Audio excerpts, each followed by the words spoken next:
ఇదిగో అమ్మా. దీన్ని ఎవరిని దోశ అంటాడా? ఛీ, ఎలా ఉందమ్మా? సూపర్ చేసావురా, బాగుంది. ఎందుకమ్మా అబద్ధాలు చెప్తావు? నువ్వు ఉండవే. ఆ దోశ చూడు, సగం కాలింది సగం కాలేదు. నీకు దోశలు వేయట్లేదని పుల్లక్క. నా నాన్ స్టిక్ ప్యాన్ లో బానే వస్తాయి. కావాలంటే ఆ దోశ నువ్వే తిను. నేను ఈ 2-in-1 cast iron pan use చేస్తా. సరే చూద్దాం అక్క, ఎవరి దాంట్లో బాగా అవుతుందో. ముందు ఈ నాన్ స్టిక్ ప్యాన్ చూడు. దోశ వేసుకొని 2 చుక్కలు నూనె వేస్తే చాలు, దోశ ఈజీగా ఎలా పైకి వచ్చేస్తుందో. కానీ ఈ క్యాస్ట్ ఐరన్ పైన ఆనియన్ తో ఇలా రబ్ చేసుకుంటే చాలు, వేసిన దోశ ఇలా ఈజీగా పైకి వచ్చేస్తుంది. అలాగే దీన్ని యూజ్ చేసే కొద్దీ నాన్ స్టిక్ లా అయిపోతుంది. నీ దానికైతే సీజనింగ్ లో క్లైమేట్ లో చేయాలి, కానీ నా నాన్ స్టిక్ ప్యాన్ కి అలాంటివి ఏం అవసరం లేదక్క. కానీ క్యాస్ట్ ఐరన్ లో హీట్ యూనిఫామ్ గా డిస్ట్రిబ్యూట్ అవుతుంది, సో దోశ ఈవెన్ గా కుక్ అయ్యి క్రిస్పీగా అవుతుంది.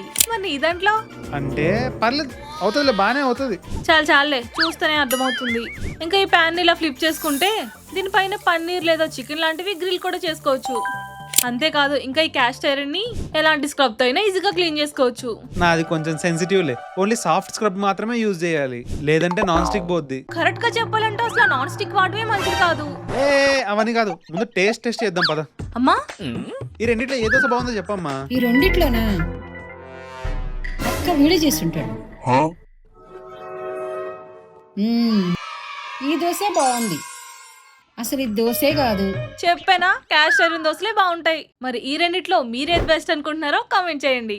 దీని లింక్ బయోలో ఉంది అండ్ ఇక్కడ ట్యాగ్ చేశాను.